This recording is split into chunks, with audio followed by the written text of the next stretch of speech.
1991ची गोष्ट आहे. तेव्हा माझे पप्पा नुकताच जॉबला लागले होते पनवेल महानगरपालिकेमध्ये. त्यांना होती नाईट शिफ्ट, बोलतात ना पोस्टमार्टम एरिया. त्यांना एक असं व्हाईट पूर्ण पेहरावा करून असा एक माणूस दिसायचा आणि एकदम असा टिपटॉप असा घोड्यावर येणार आणि येणार बसणार, त्यांच्या जवळ येणार, त्यांना विचारणार की तुला काय पाहिजे.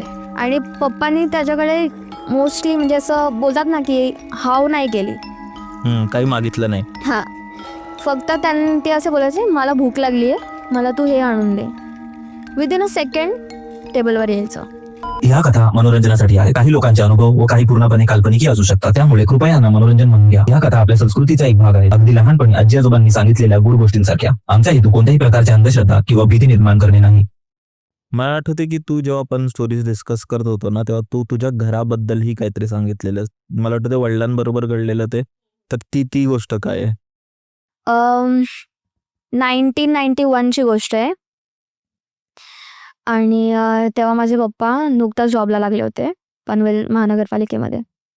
आणि ॲज सच तेव्हा ते म्हणजे न्यू लागले होते, तर त्यांना असं शिफ्ट्स होत्या पहिले स्टार्टिंगला. आळे असते. हा, तर त्यांना होती नाईट शिफ्ट आणि तेव्हा अनमॅरिड होते ते आणि तेव्हा ते कम्फर्टेबल होते नाईट शिफ्ट्सला. येस, हां. तर तेव्हा त्यांना म्हणजे असं बोलतात ना पोस्टमार्टम एरिया जो असतो ना, मॉर्चरी, येस, त्याच्या बाहेर जो ऑफिस असतो जो हँडल करतात की ॲक्सिडेंट केसेस आल्या कॉलिंग वगैरे वरती किंवा काही अर्जंट आहे इमर्जन्सी हॉस्पिटल स्टाफसाठी, तर त्यासाठी त्यांना तिथे as a supervisor, as a supervisor त्यांना तिथे ठेवलं होतं. तर त्यांच्यासोबत असं झालं की त्यांना एक असं व्हाईट पूर्ण पेहरावा करून असा एक माणूस दिसायचा आणि एकदम असा टिपटॉप असा घोड्यावर येणार आणि येणार बसणार, त्यांच्या जवळ येणार, त्यांना विचारणार की तुला काय पाहिजे. आणि पप्पांनी त्याच्याकडे मोस्टली म्हणजे असं बोलतात ना की हाव नाही केली, काही मागितलं नाही. हा, फक्त त्यांनी ते असे बोलायचे मला भूक लागली आहे, मला तू हे आणून दे. विदिन अ सेकंड टेबलवर यायचं. आणि नंतर मग असंच डेली ते कंटिन्यू यायचे. भीती नाही वाटायची का? त्यांना म्हणजे असं कसं तर ते यंग रक्त होतं, यंग रक्त होतं आणि त्यांनी असं विचार नाही केला की असं काहीतरी असेल. मे बी कसं आता यंग जनरेशन तेव्हाच्या टायमिंगचं आणि ते थोडं फरक होतं. सो ते भीती तर वाटली नाही त्यांना, पण ते मागायचे असं की मला त्यांनी बाकी पैसे वगैरे कधीच नाही मागितले. फक्त त्यांनी बोलले की मला हे भूक लागली आहे, मला हे आणून दे. ते आणून द्यायचे आणि डेली त्यांना म्हणजे जेव्हा ते जायचे ना तेव्हा ते यायचेच. आणि त्यांनी असं त्यांना समोरून विचारलं की तुला तुझ्या लाईफमध्ये काय पाहिजे आयुष्यात? म्हणजे तुला पैसा पाहिजे, घर पाहिजे, काय म्हणजे काय अजून तुला एक्स्ट्रा जे काही हवं असेल ते मला तू सांग, मी तुला देतो. पण माझ्या पप्पांनी ते असं कधीच केलं नाही. नाहीतर म्हणजे बोलतात ना जास्त हाव केल्यावरती काहीतरी भलतंच होऊ शकतं. त्याच्यामुळे मग त्यांनी त्या गोष्टी कधीच नाही मागितल्या.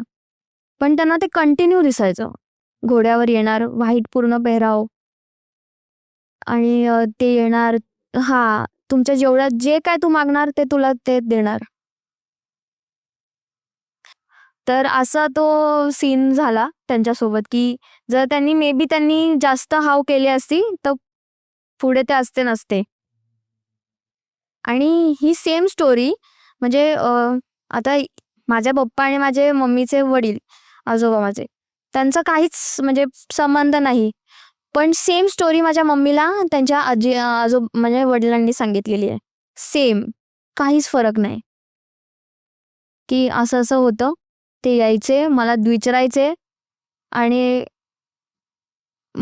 तुला काय पाहिजे ते बोल, मी देतो. पण त्यांनी पण कधीच नाही मागितलं. आणि जेव्हा मम्मी पप्पांचं लग्न झालं, डिस्कस झाल्या गोष्टी, तेव्हा कळालं की खूप सिमिलर आहे, सेम. बापरे. आणि हे त्यांच्यावर किती वर्ष होत राहिलं त्यावेळी? ते ऑलमोस्ट 1 या 2 इयर्स ते त्या ह्याच्यामध्ये होते. जोपर्यंत ते तिथे होते तोपर्यंत ते सतत होत होतं. मी मागे असं कुठे एकदा वाचलेलं की ऐकलेलं पण, की असे काही असे आत्मा असतात किंवा काय असतात ना, ते त्यांना सतत एक काम पाहिजे असतं. म्हणजे ते त्यांचं इकडचं आयुष्य संपतं, तरी पण त्यांचे काहीतरी अपेक्षा, आकांक्षा असतात, जे त्यांना इथेच ठेवतात आणि त्यांना त्यावेळी सतत एक काम पाहिजे असतं आणि मग तशी त्यांची पॉवर ही वाढत जाते आणि तसं काय माहिती नाही काय, पण मे बी तसंच काहीतरी असावं. असेल मे बी.